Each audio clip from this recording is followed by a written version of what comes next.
The weather. It gives us life, and it takes it away. The tornado has touched down. You can't do anything. It is a thing of staggering beauty and a destructive force, killing thousands every year. The windows all blew out. The whole thing's gone. Holy crap. It was the end. It is gone. The building is gone. And our warmer atmosphere is extra energy for our weather to unleash upon us. Oh my God! We meet the people who came face to face with Mother Nature and filmed it. I've been fighting it for an hour. I'm gonna sick to my stomach. Holy! I just lost my house. We hear firsthand how these people survived. Oh my God, get in the house! He's alive, he's alive. It's pretty much the end of humanity. I was really convinced I would die. Using their incredible self-shot footage, we stare straight into the eye of the storm.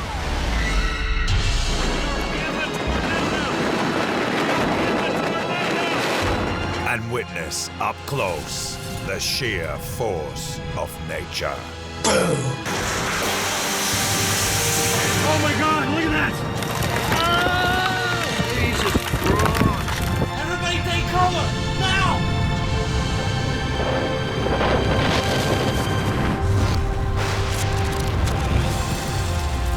Coming up in this episode, an inferno rages through South Australia. Been fighting it for an hour. Where in the hell's the fire brigade? Young British backpackers are shipwrecked off the coast of Panama.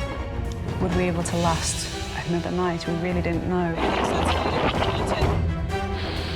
The world's driest desert experiences one of the world's biggest floods. And we see the untold story of the survivors living and rebuilding among the debris of Hurricane Katrina.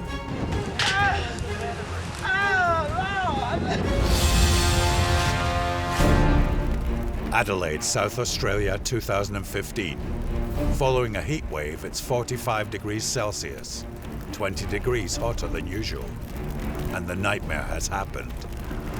A serious bushfire has broken out in a suburb containing hundreds of houses. Volunteer firefighter Ben Wilson is 25 years old, and this was his first large-scale bushfire.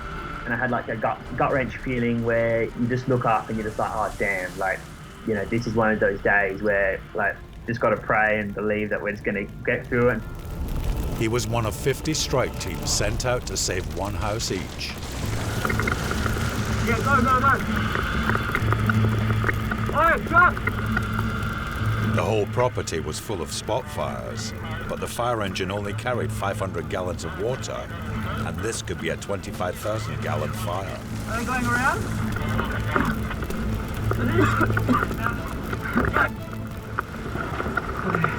What's going on here? Peter and Vera are British tourists on the trip of a lifetime driving across Australia. Just a couple of hours north of Adelaide, they were mesmerized by an awesome sight. It was quite colourful, it was interesting, it drew us to it, and we were quite hypnotised by this thing, and we started driving towards it. Our brains just didn't have any sort of memories to fall back on. You know, we didn't have the experience, so we didn't see any danger. The fire front was now 30 miles across. This reality dawns on Vera and Peter, but they had no idea of what to do next. Close the window, love, because we're going to bloody suffocate. Every phone in the area was sent emergency text messages. One recipient was Phil Westbury. I got about halfway home, probably 35, 40 kilometres from home, and I got a text message and it said evacuate. Phil runs a horse breeding farm and had 10 animals trapped at home or in the stables. Nearby, Tony Salvatore and his mum have not left their home either. You go when you're ready, Mum. You go when you're ready. But garden hoses against a fire of this scale is a lost cause, and the priority had to be getting out alive. You go, Mum. Phil reached home. Went straight to the horse barn that we had, and was too late. And I went back outside and decided I'd try and save the house. I've been fighting it for an hour in the... Where in the hell's the fire brigade? No one's around. All my fucking animals are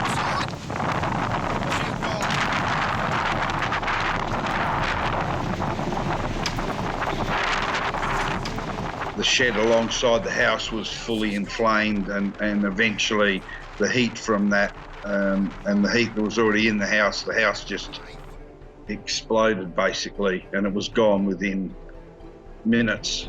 With the strike team, Ben was battling flames that had reached the side of the house.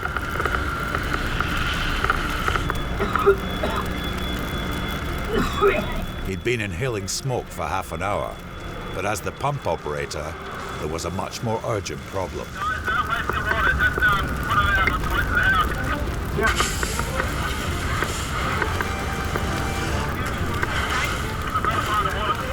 They were nowhere near winning yet, and their water was almost run out. That's one way to do it. Ben had to keep the team supplied, but they had only a few gallons left. Yeah, how much did it? The property owner had an old tank. Yeah, quarter, half. But the hole wouldn't seal, and without any suction, there was no water pressure. You're not a firefighter without water. You're just going to be standing around with a stick. Peter and Vera realized that they were near an inferno, but they had no idea that it was approaching them at 30 miles per hour. We're getting people coming up behind us now, stopping. Everyone's stopping. Yeah, well, let's stop them. Let's wait and see what they do. A white pickup truck came down the other side of the road. Its sort of headlights came out of this dark cloud. Hang on. Yeah. Turn around, mate, get back in this way. Flames out here now. There's flames.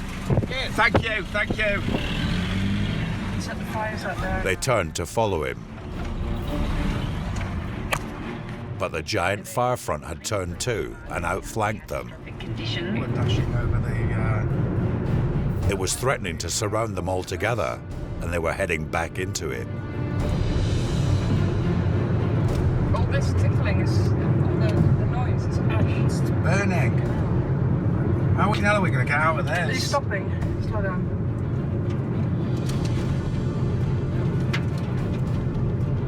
Oh no. Don't, Peter, we're in serious trouble here.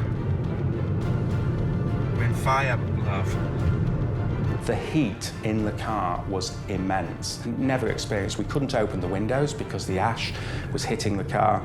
Even worse, the car started spluttering.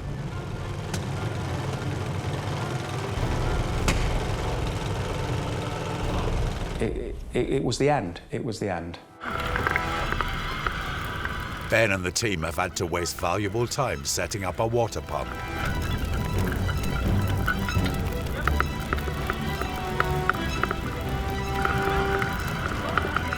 They managed to save this house, but the main fire had jumped forward 6 miles, and there were hundreds of others now under threat. Pete and Vera were racing a 30-mile-per-hour inferno in a spluttering car clogged up with ash. Emergency warning for a bushfire burning under catastrophic conditions. CFS advises that an extremely dangerous bushfire is burning out of control at Canalpin Road near Airport Road. So Vera put the radio on, and straight away there was a recorded, very calm, collected female voice. Shelter before the fire arrives, as radiant heat can kill you well before flames reach you. Latent heat will kill you before the flames get to you. Well, we could see the flames, we could feel the car heating up. The radio message was terminal. It was telling us we were going to die. We're in the middle of a bushfire. Everything was against us at that moment in time. Apart from the 2 little red lights in front of me that I could still see and I was still following. We started to see glimmers and shimmers of colour flickering in the distance around us. We had outrun the fire. We'd beaten it at 60 miles an hour. It would not have been a calming, restful death. We were going to be burnt to death. That, to me, is my fortune. The thought that I escaped the pain of that ending is how I live my life today, in gratitude. The Adelaide fires of 2015 destroyed 110 houses. 2 people were killed, 1 whilst lost in a car, and 70,000 farm animals. There was nothing left. There was nothing. You know, 4 horses died in the fire.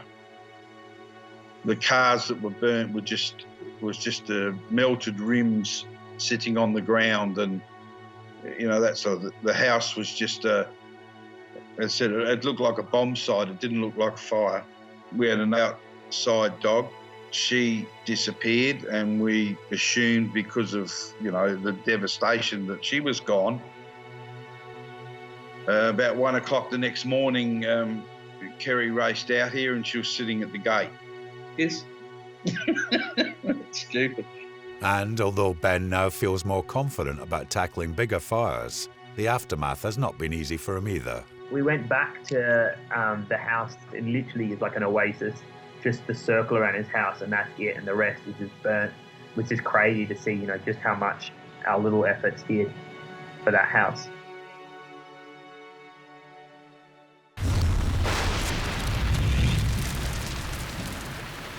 Heat waves contribute to hundreds of thousands of bushfires every year. They are created when a high-pressure zone settles in one place, keeping all the wet, cold fronts out. In Perth, Australia, in 2015, it reached 46 degrees Celsius, but air temperatures are measured in the shade, so surfaces heated by direct sunlight get much hotter. It takes a minimum temperature of 70 degrees Celsius to cook an egg, but this pan turns the white opaque instantly, so it must be 90 degrees or more. It's cooking. Bit of salt. Nothing like some eggs with your salt.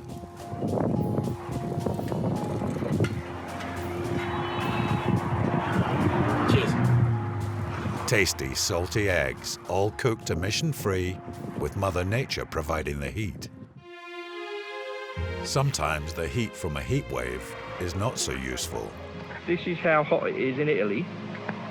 The car has melted. In Chilean, in Italy, this car is dripping molten plastic after being parked in scorching 37 degrees Celsius heat for several days. It's actually melted everything, the mirror, the lights, the indicators, the plastic off the side. The dark surfaces absorb the sun's radiant heat, getting hotter and hotter. In fact, they must be over 100 Celsius to melt these plastic components. Unbelievable. The most obvious danger in a heat wave is still fire, and 10% of wildfires are started naturally by lightning. A lightning strike has set fire to only the center of this tree in Arkansas, USA. The lightning sets the dead bark in the hollow of the tree alight. Then the stack effect draws air from the bottom and up through the trunk. It creates a natural and highly effective chimney. Wow. Inside a forest, the fire can then spread. In Siberia, the occupants of this car find themselves engulfed. The empty shell of a burnt-out truck is a grim reminder of what could happen if their car breaks down. It's the ultimate life or death dilemma. Should they turn back or continue? They commit to going forward.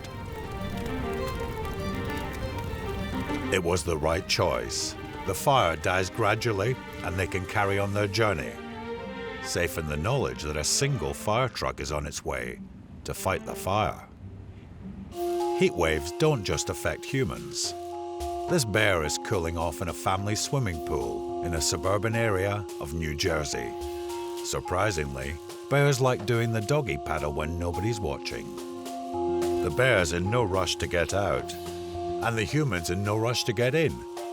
So at least they're both happy.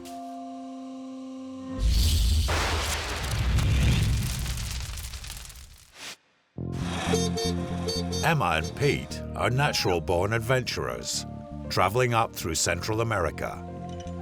But thrills were the last thing they were seeking when they arrived at the notorious Colombian border with Panama. Known as the Darien Gap, this 100-mile stretch of land is controlled by gangs with a history of kidnapping tourists. So they joined 12 other travelers on a catamaran for a 4-day sea voyage. During the day, it just looks serene. We're just looking at open sea, looks perfectly beautiful. Everyone's enjoying the sunshine and it feels like nothing could go wrong. But on night 2, an unexpected squall whipped up. There was this massive thudding noise. And then it was hearing the captain's voice when he shouted, "Get your life jackets on." We're lying in bed, it's about 3 in the morning, and we think we've hit a massive wave, and it's a crack, and actually water starts flooding into our room. It's pretty crazy. And then we have to put our stuff together as everything starts filling with water and make our way out. With a sinking ship and no lifeboat, the captain was calling for them to swim. But suddenly everything changed. This is crazy. Absolutely crazy. Because what's happened is the ship has ground up on some shallow coral, and when we're looking off the side of the boat, we can see the coral reef. What we don't want to happen is the boat to wash off the coral, because if the boat washes off the coral, it'll continue to fill with water and then sink. Sunrise revealed mainland Panama 5 miles away. The boat had wedged on the coral reef, but with heavy waves and rising tides, for how long?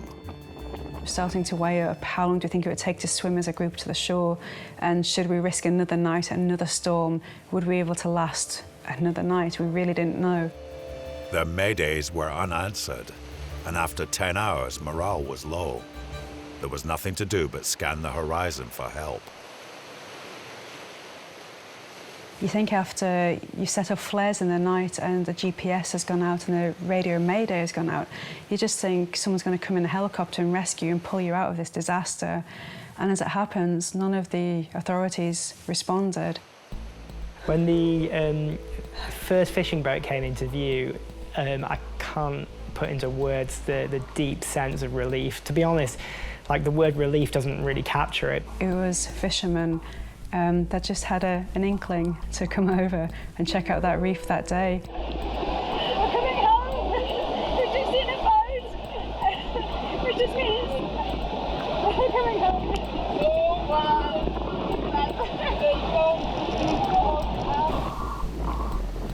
The fishermen couldn't get anywhere near us because the waves were still so big and the winds were high and everything was still really quite dangerous.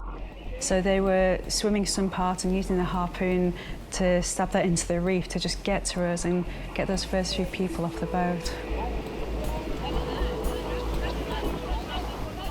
Eventually, we saw another boat coming, and this time it was actually a military boat, a much bigger boat with a motor, not being paddled. And they, again, couldn't bring the boat onto the reef because it was too shallow, so they stopped near the edge of the reef. And we basically had to swim to the boat. It was a perilous swim. The survivors paired up strong and weak swimmers together to get them through the hazardous coral waves.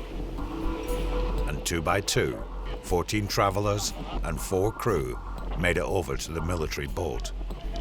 So by that point we had 18 people saved, survived, and 4 cats. A little bit wet, but otherwise, and terrified, but otherwise knowing that we're going to survive. So I think the worst injuries of the whole experience were cat-induced scratches to the face. It's unbelievable that over there, you can barely even see in amongst the white waves. It's been less than 10 hours or so. We've got a newfound respect for Mother Nature. We know we need to have more reverence for the elements, and But the wild is so beautiful and is so exciting, and we just want to keep adventuring.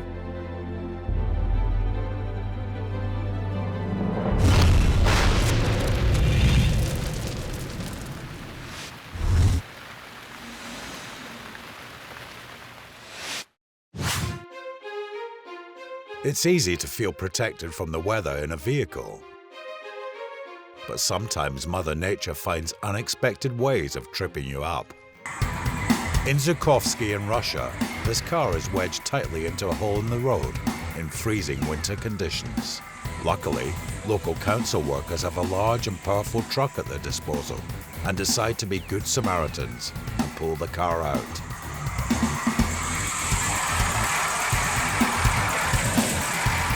It takes the strain, but this car's not budging. Perhaps a bit more power will do it.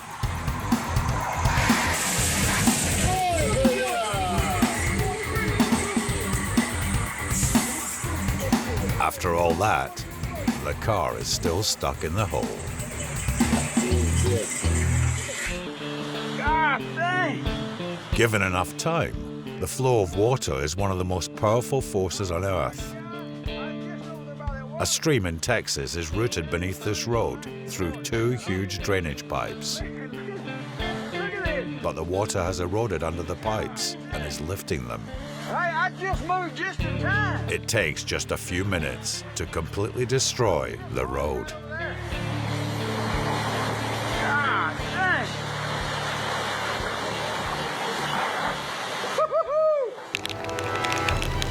In monsoon season, Thailand gets hit by sudden, short, torrential downpours on a daily basis.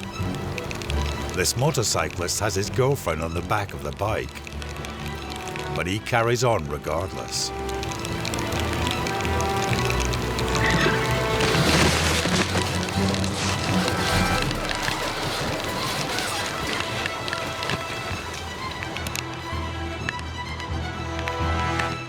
Although shaken up, the couple are lucky to have escaped unharmed.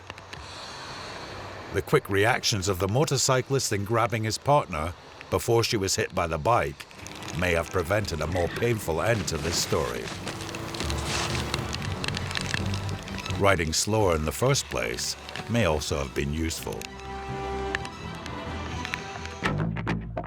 Even San Diego gets freak weather sometimes, but the cars here are traveling at a snail's pace in this freak rainstorm. So what could possibly go wrong?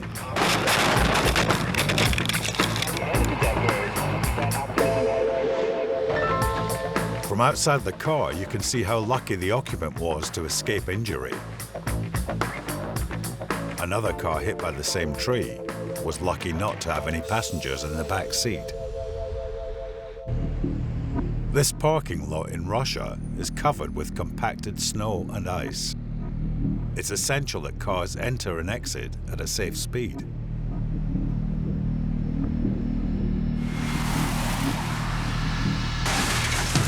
Despite braking the entire time, this car was going too fast to stop. They're lucky to hit a chain link fence and not a concrete wall. If you're looking for an ingenious, low-effort way to clear the snow off your car, you just need to find the right piece of music and wait for the drop. Best not to be in the car when it drops, though.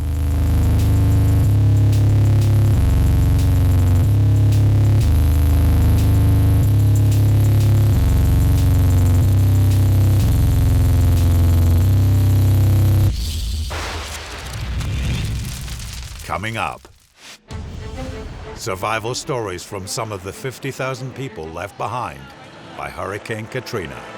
It was a war scene. I mean, the military people that came in said it was worse than Baghdad.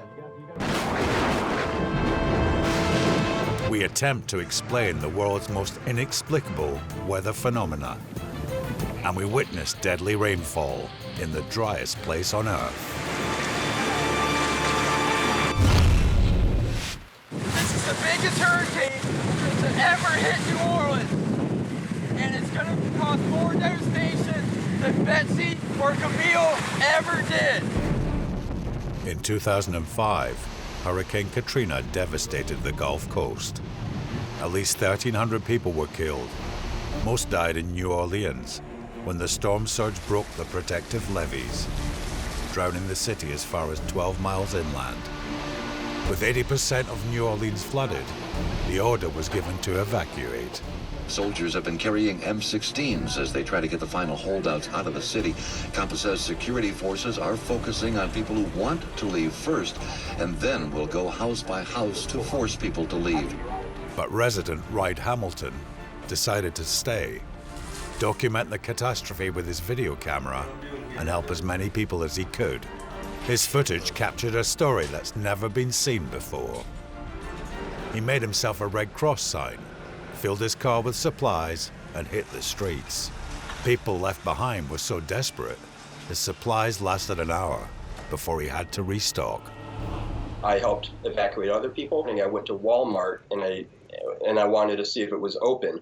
I saw people leaving Walmart with shopping carts, and I thought, oh, that's so nice of Walmart to help them get their groceries. And then when I got there, it was an absolute wreck. And I realized that Walmart was not open, and that people were a combination of looting and commandeering. And it was really hairy because you didn't know who was inside and who you were dealing with. It's thought that 100,000 people were left in the city. Around half found shelter in the Superdome and Convention Center, which were filled to capacity. So 50,000 had to fend for themselves.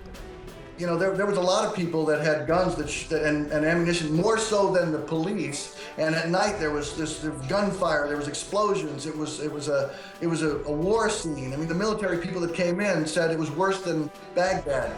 Robert Smallwood also stayed behind. His son and family had left, and Robert wanted out, but the streets were so dangerous that he was now stuck.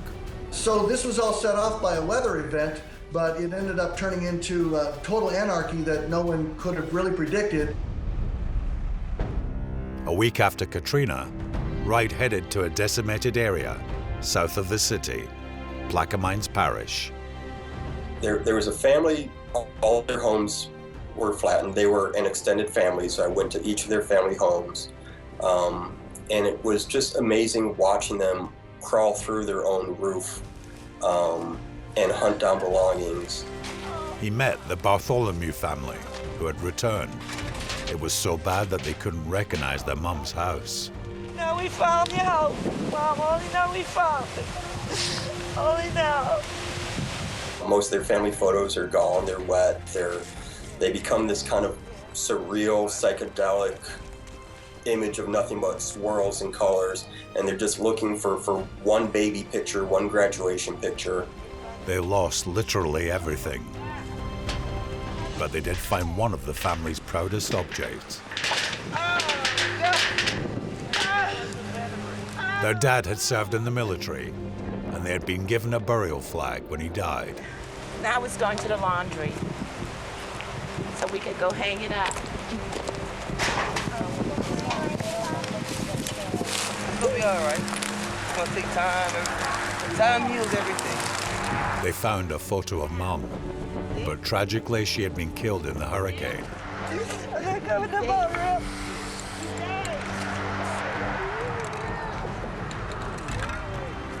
They never found her body, which was probably washed out to sea. But with this area at the mercy of the weather, they had to rebuild lives elsewhere. Come on, Steve. Let's go. We're out of here. You say no crying, no crying. Yeah, I'm not crying. Okay, we're good now. I'm not crying. Okay, that's what I like to see. On day 10, Ride was back in the city. I was driving down the street, again, looking for people to help. And so I saw Robert Smallwood walking, and I simply opened up my door and said, you know, can I help you? Where are you going? Hey. Yeah, where are you going? I'm going to the end of the convention center to evacuate. All right. And then they said this morning they're taking people to, you can fly anywhere you want, and then I'm trying to go to Atlanta. That's where my kid is.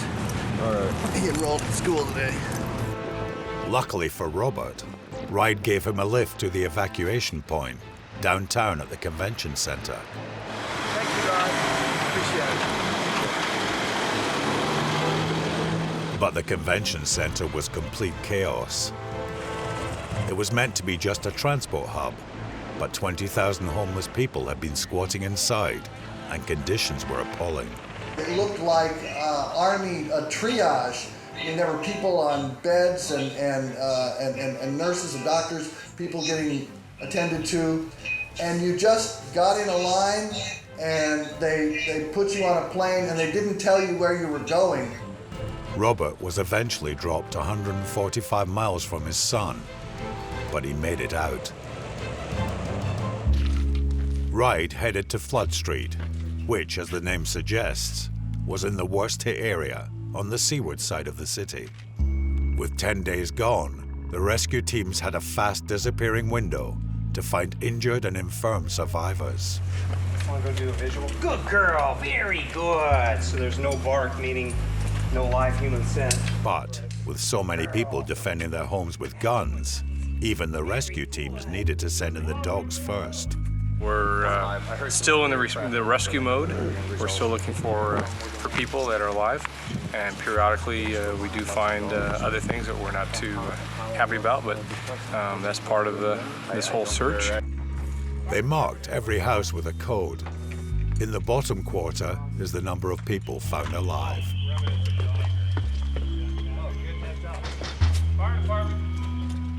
Over the following weeks, Wright watched his home city turn feral. Things like this, depending what neighborhood you're in, it's pretty much the end of humanity. And everything kind of goes back to this wild nature. So if you drowned but your dog survived, it's very possible that your dog would eat your body. And there was a lot of that. And then dogs that were left behind, sometimes they would join packs and they would become wild again, and they would start hunting other animals in packs. 7 months later, the emergency services were still responding, but 60% of New Orleans residents had gone. Vast areas were abandoned.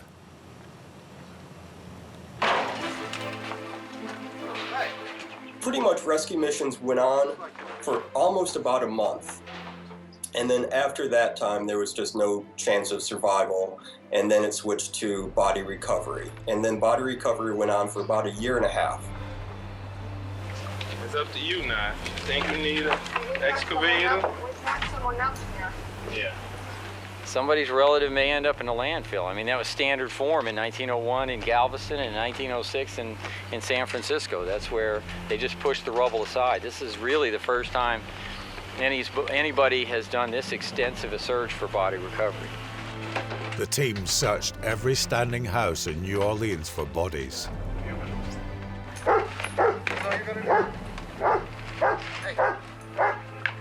He doesn't bark like that unless he's getting some sort of scent, but he can't pinpoint.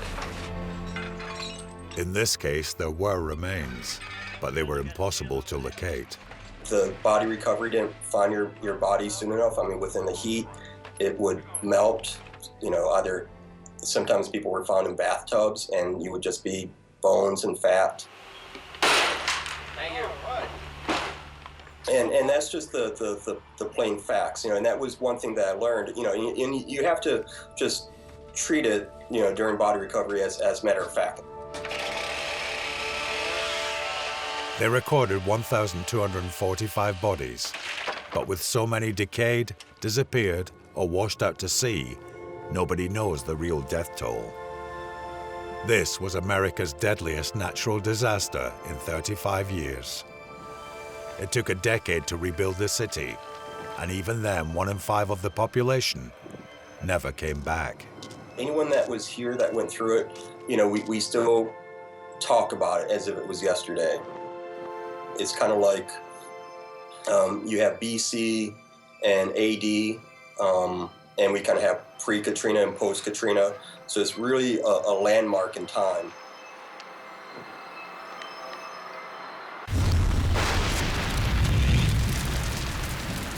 The consequences of our weather can be so severe, they are almost impossible to comprehend. And sometimes our weather itself is barely believable. Lightning strikes vertically, right? wrong.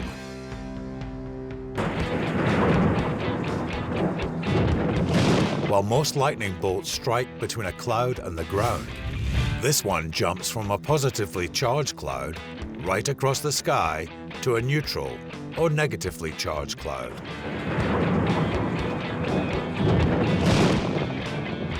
Unusual, but explicable. But what about fish rain? This monsoon storm in Gujarat, India, dumped a shoal of sea fish in the town of Nashik, which is 60 miles from the sea. After the bemusement wears off, everyone helps themselves to fish supper. It's not every day live fish are delivered direct for free. It's thought they must have been sucked up during a coastal tornado and carried by the turbulent storm inland. This is not an alien invasion, but a fog bank, retreating slowly into the middle of Lake Michigan. Here it comes. In early summer, a warm breeze blows moist air from the shore over the near freezing water. As the air cools, the invisible water vapor condenses fast to become a giant bank of fog. The gentle breeze keeps it in one huge piece, drifting backwards like a waterfall in reverse. Here, a cloud quite literally falls from the sky. The strange lights appearing to emanate from inside made many speculate it was an alien craft, landing in Bangalore, India.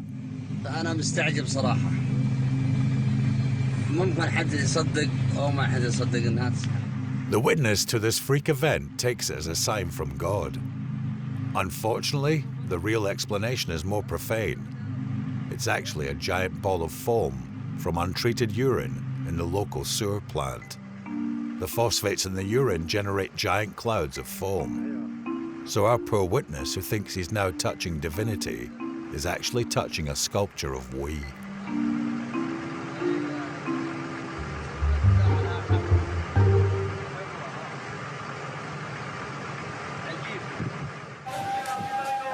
This final mystery is still unexplained for millions of people. During the Japanese tsunami of 2011, Walter Carino filmed this remarkable footage of the disaster. However, the reason his video has gathered over 38 million hits is this. A Casper the Ghost-like creature appears to emerge from the water. Then, in case we thought the first time was trickery, it returns, even more clearly.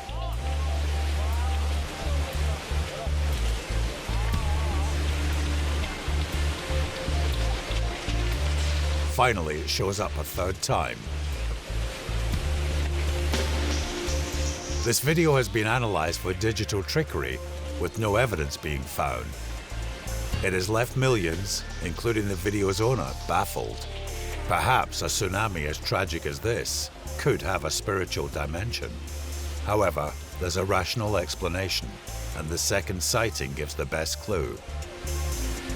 The white object in the water could be a gas canister, which then bursts, sending spray up into the air. The other sightings could easily be other canisters.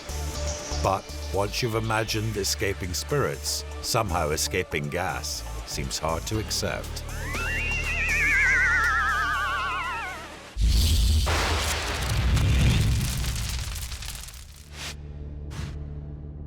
The Atacama Desert in northern Chile is the driest place on Earth. Some weather stations here have never received rain. The town of Copiapó is built on a river that hasn't seen water for years. In 2015, Chile was hit by a drought that stoked raging wildfires in the southern regions. But then, to everyone's surprise, it started to rain. Pero no hubo ninguna antesala que nos hiciera prever del evento que se venía.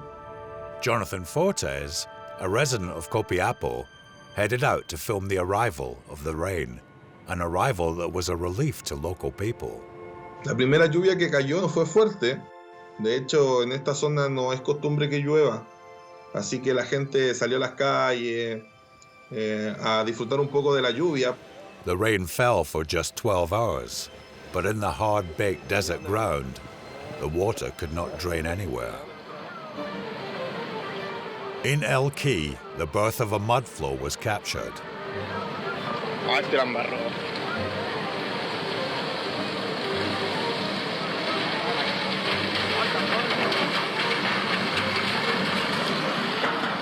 In only a few minutes, this dry riverbed became a torrent of mud.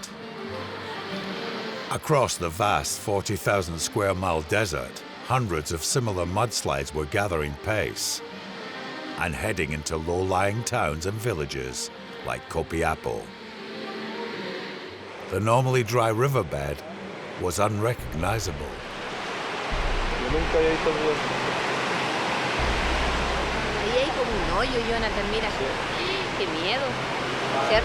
No tenía agua de hace como 8 años, que no corría nada de agua. Ahí fue cuando entró el agua al centro de la ciudad. Eso fue en el transcurso de la mañana. Y de ahí ya todo fue empeorando. De ahí ya no era agua, era barro. No tanto así. Yo pensé que el río no me estaba yendo así. Todo el río está hundado. Mira. Todo el río está hundado. Porque fue en la mañana, como a las 6 de la mañana, cuando comenzó todo de la nada, en un par de minutos, se vino el aluvión, poblaciones enteras no tuvieron ni siquiera tiempo para salir arrancando de sus casas. In the driest place on Earth, just 12 hours of rain has lethal consequences. This was 7 years of rain in one day. Parched soil and sediment turned into thick mud. Existing river channels couldn't contain the mud flows. Entire villages were destroyed, cars and even buildings carried away. They overflowed and traveled through streets and towns, taking the contents with them. With railway lines and roads destroyed, Copiapo was completely cut off. What would have been a moderate rain shower in many parts of the world decimated northern Chile. The following morning, the flash floods started to go down, but Jonathan headed to the poorest homes, built on the riverbank. Comencé a caminar y me di cuenta de un lugar que estaba totalmente inundado. El alcantarillado se había reventado, todo había salido. Y ahí habían como 6 familias. 6 familias que se juntaron y habían perdido todo. Y vivían como en comunidad. Sí, hay que cuidar su casita, ya no nos queda nada, pero igual hay que cuidar lo poco que nos queda. Así no es donde vivimos. They showed Jonathan around their houses.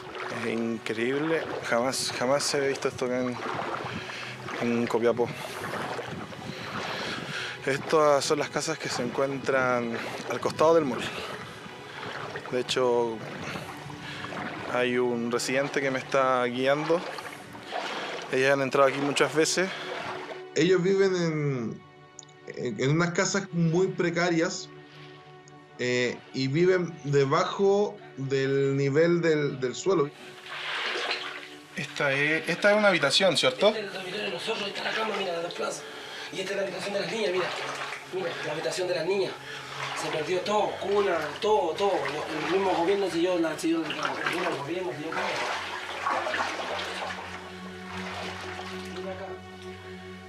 These families would never live in their flooded houses again. Just 6 of the 28,000 houses affected by this devastating flood, which left 126 people dead or missing.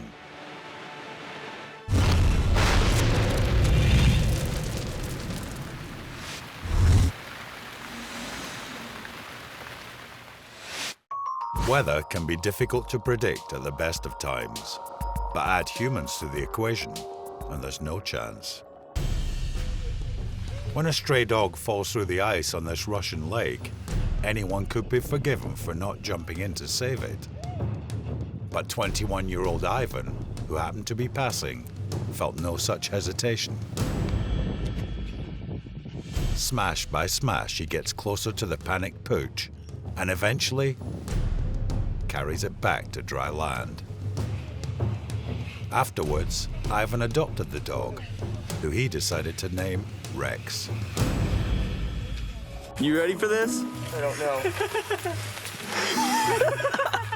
Egged on by his friends, this young man is preparing to jump through the ice on the top of a frozen swimming pool. It's not a great idea in the first place, but he puts everything into the attempt.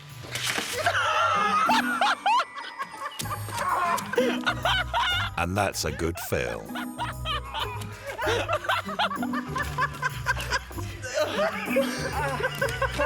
I told you it wasn't gonna break. But nearly 8,000 people every year are killed falling through ice in the United States alone. And some of those will be in their own swimming pools. Oh my gosh.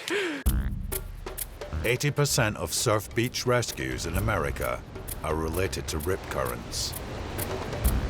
Wind and waves blowing on shore create these narrow channels of water flowing back out to sea. They can pull you out quicker than an Olympic swimmer. And they're not just dangerous for those above water. Never to be seen again.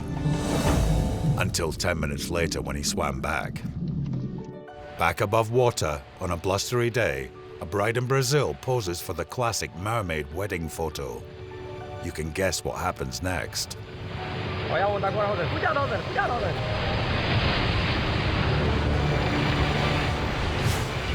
It does seem to come as a surprise to the bride, though.